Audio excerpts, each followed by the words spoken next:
Welcome to Freaky Fauna Friday, where every Friday we take a little time and explore some of the freaks of nature from around the planet we cherish so deeply. So please, jump aboard and let's explore the wilds together.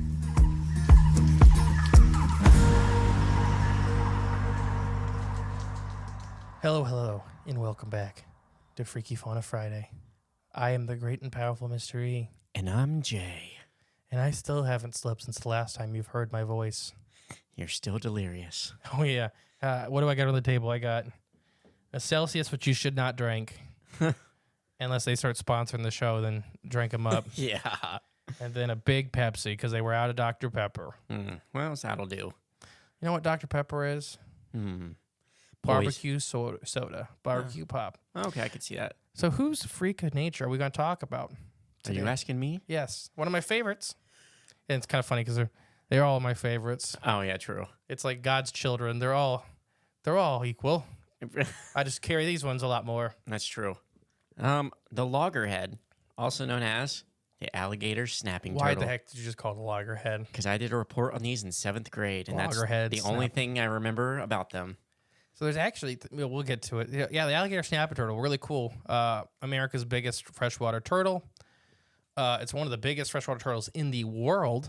There's only a couple that really kind of get over that size range. What would that be?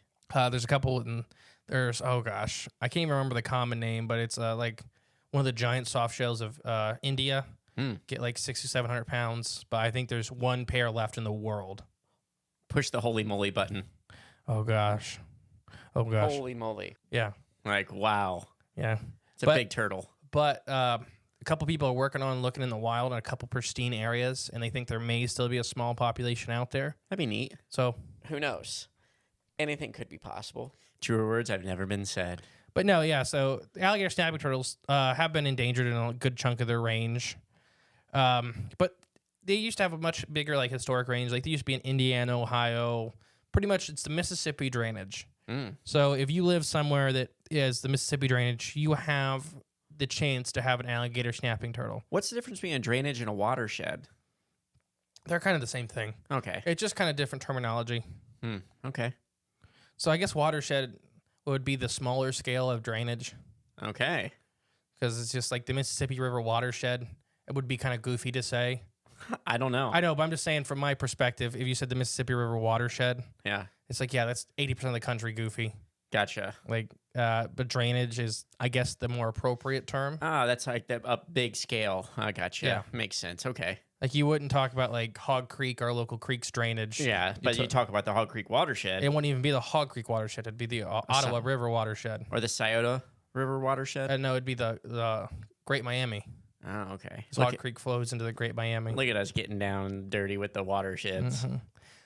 But yeah, they are they're the only one in their family. Well, not the only one in their family. They're the only living member of their direct lineage. They're obviously close related to the Mexican giant-headed snapping turtle and the common snapping turtle. The common snapping turtle is one of the most diverse turtle is in range in the U.S. Okay. They just kind of pop up everywhere. They don't care. They're like, I've seen them in sewer ponds. I've seen them in giant clear water, deep lakes. I've seen them in swamps. I've seen them up in the northern lakes in Minnesota. I've seen them climbing a chain link fence.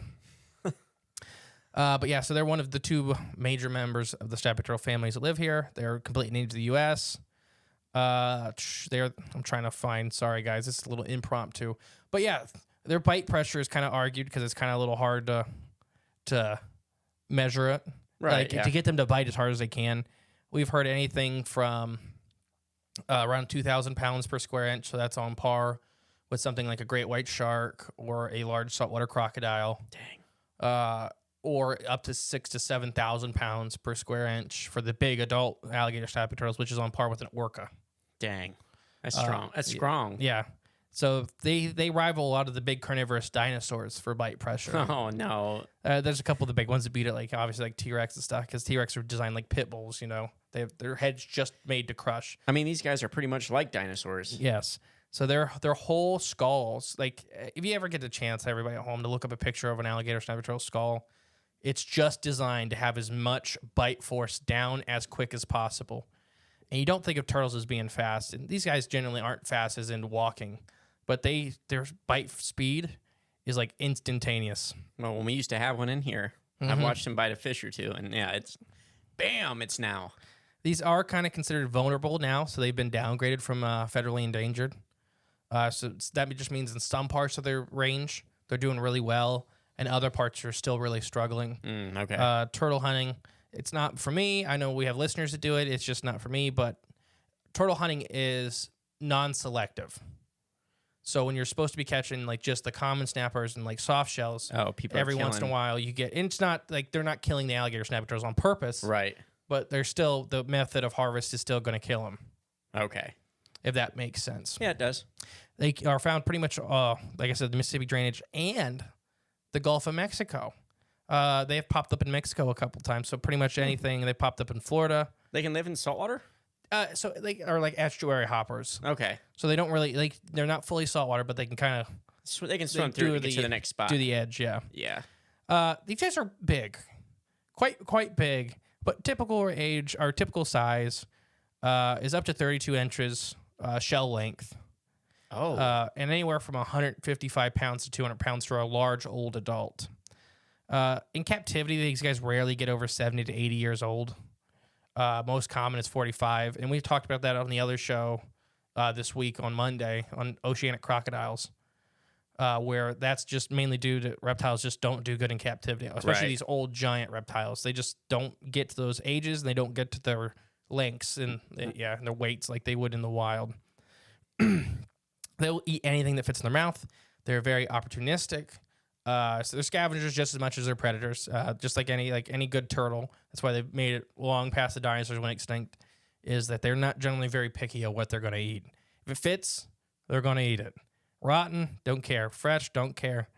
I've seen them bite. There was one video of an alligator snapping turtle that bit on an alligator's tail, an actual alligator, and the alligator couldn't get to it, and the alligator snapping turtle wouldn't let go. And this is like a big, 6-7 foot alligator, like a 20-pound turtle. He's just hanging on. He's like, I will wear him out. I'm going to wear him out. I'm going to eat you. Yeah.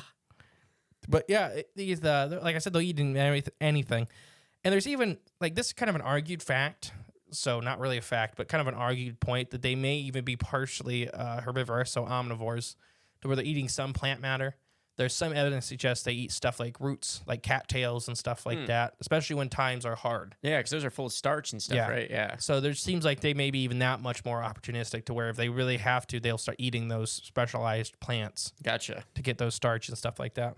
Is that what makes them freaky? What's the freakiest thing? The bite pressure mostly. Okay. The lightning fast speed. And their osteoderms on their tails and the spikes on their shell. Gotcha. This is a living like Bowser, like from Mario. Right, yeah. So that's where they get their name too, is the osteoderms on their tail and their spikes on their shells. So they're really, really spiky. And there's 3 subspecies of alligator snapping turtle. And it depends on which one you get. Like in captivity, there's it's really basically everyone wants the spiky one, the spiky subspecies. But there's subspecies that are smooth. Yeah, almost. but the spikies look the coolest. Yeah. Of course you want that. Yeah, just when they get 200 pounds, though, and you have to move them from tank to tank. Good luck. Do you want something covered in spikes, or do you want something with a little bit of a smoother shell? Well, at least with the spikes, you got something to grip onto a little bit. Wrap your thumbs around them. Yeah, so like I said, they were confused for one species, but 2014 they actually found that there's 3 genetic variants here in the U.S. The one in Texas, they're working on actually being declared as its own species, and it would immediately. Why this takes so long is it would immediately receive federal endangered species status Protection because it's in an area. It's called the Shawnee alligator snapping turtle. I've actually got to see one. Before this was when where was I down there? This is when I can't remember. It was when they were just working on it. But yeah, interesting. You can so one of the reptiles that is sexually determined in the egg by temperature. Oh, okay. So you can determine which kind. What in you captivity, hatch. it's much easier, but in the wild, hotter temperatures generally hatch more females, and cooler temperatures generally hatch more males. There's many scientific kind of theories of why this is for environmental factors. So males generally kind of stay smaller. Females get a lot larger. So there's kind of this thought that on cooler years, there's going to be less food. So they'll produce more males that year. Yeah. but that's not obviously been proven. It's just a theory. A couple zoologists have got the Nobel Prize for working with alligator snapping turtles. In what regards? Just kind of like with their conservation and stuff like that. These guys were almost wiped off the planet, and now they're actually coming back. Oh, good. That's nice. That's nice to hear. So I have ignored their freakiest aspect on purpose. Okay. Their lure. Oh, their tongue. Yeah. Yeah. So they have a small modification on their tongue that looks just like this tiny little red worm. Yep. And they sit there and they twitch, and their jaws are basically like a hinge pin trap. It's like a mouse trap. Yeah, so they literally have their jaws extended as far as they can, and there's like a little tiny trigger, and it's hard to explain, but it's almost like a hydraulic closes. Like it's not Like super fast hydraulic. Yeah, it's keeping its jaws open. But yeah, it's really cool. There's one thing also you haven't mentioned yet that I remember from my 7th grade report. These guys like to grow moss and all sorts of things on their shell. Yeah, so that's a turtle thing in general, like aquatic turtles. I thought it was mostly these guys in general. Do you know why they do so much? It's camouflage, right? Well, they don't do it on purpose. There's nothing that the turtle's doing to encourage the growth. Is it just because they sit and wait so long? Like they're sitting waiting for their food with their little lure? Yes, and it's because the next fact, they're almost fully aquatic turtles. Yeah, they're always underwater. Yeah, so that's why they grow up more than anybody else. Okay. Because they're not getting out and basking, especially as adults. That's right, yep. Alligator snapping turtles are perfectly fine as long as they can stand and breathe in the water, like they can sit. They won't come on land because they get so large and their heads are so big, it's hard. Females are the ones that'll come on land, and it's just to lay eggs. Oh, gotcha. And juveniles will too, but yeah, they actually they can also smell with some parts of their throat, as in they kind of taste the water, is what that means. But it's like a scent smell, Right? Yeah. like a monitor lizard. They need to come up at least, here's another contingent argument, is the amount of time they can hold their breath. Ooh. So on average, they say it's about an hour. Okay. But in Louisiana, there was that famous video of this giant alligator snapping turtle underneath the ice when it froze that year. Yeah. And it's walking around, and the guy's like following it on top of the ice. And it was under there for like 4 or 5 days. Oh, jeez. I was going to say, when we had Bosco here in the studio, he definitely sit under We there. timed it one time. It was over like an hour and a half. Yeah. And like the reptile zoo in Michigan. So if you Google green anacondas, which will be one eventually what we do, if you Google green anacondas and see how long they can hold their breath, I think it says like 15 minutes to half hour. And he has a big adult one in his zoo, and he timed it. He stood there and watched to make sure it didn't come up. First it was eating, and then it stayed down. He was like there for like an hour, 45 minutes. And then she came up, but she was not stressed. She was not like panic breathing, Right, yeah. So I fully believe the research has not been put in. Right. Because nobody really wants, the people that are researching these animals generally like them. Yeah. So it's kind of dangerous. Like it's hard for them to just hold them underwater until they don't breathe anymore. Yeah, that would be brutal. Yep, that's the max time. Yep, dead. Yep. They grow extremely slow for being how big they get. So I guess up to 200 pounds. The world record though is 415 pounds. Is his name Bosco? No, but remember Bosco is 500 pounds. The beast of Cherubasco, Indiana. Dang.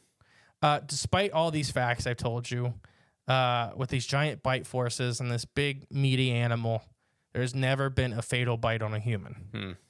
There could be a fatal bite on a human. Yeah, you stuck your head under there. They'd crack you like a coconut. But yeah, that's been the alligator snapping turtle. But yeah, what you got? Anything else to add? I think it's a fun, cool creature. Be aware of them. Don't get one as a pet unless you're really prepared. These are long-lived turtles, and they're very large. And this is not a reptile that you can afford mistakes with. That's true. If you get bit, it's like having venomous snakes. Like, here's my opinion on people having venomous snakes. I think you should have to buy a permit. I think you should have to be inspected for your cages and stuff like that, and maybe even do a little training because you don't get to make mistakes. I did venomous snake handling in college, and the most dangerous snake is the one that just bit you. Yeah, exactly. But so the thing with these alligator snapping turtles is the most dangerous one is the one that just removed a chunk of your hand. Your fingers are gone. Yeah. Yeah, and the little ones will remove a finger. The big ones can remove a lot more. They don't lunge their heads like common snappers. They don't have the muscles to do that in their neck. Fixed head. Yeah. But there's just it's like two axes slamming down. They will remove whatever's in between them. Yep. So that's been Freaky Fauna. This week's weekend challenge. Ooh, I would love. So on the Cryptids of the Corn Facebook page, if you guys get out this weekend, I would love to see pictures of people going to like their local parks and stuff like that on the Facebook page. Yeah. Especially if you can get a picture of a turtle. Ooh, yeah. If you have a little local pond or something like that. Any turtle. I'll tell you what, we may send a little care package to the best picture of a turtle for this next week. Oh, that's fun. Yeah. So take a picture of a turtle. Get out in the grass. Swish your fingers through some water. I wouldn't do that one if there's an alligator snapping turtle in the pond. I was going to assume most people aren't around them, but hey, just... Not our listeners. You're true. We got a lot of reptile people in here. That's right. Let's then, carefully swish your I was going to say, fingers. it's probably about a 50-50 shot whether they're within 100 feet of an alligator snapping turtle at this very minute. Oh, dig your toes in the dirt. Breathe the fresh air. Let some wind blow through your hair. And just enjoy the moment. All right, guys. Bye. Thank you for listening to Freaky Fauna Friday. If you want to help the podcast grow, remember to share and give it a 5-star review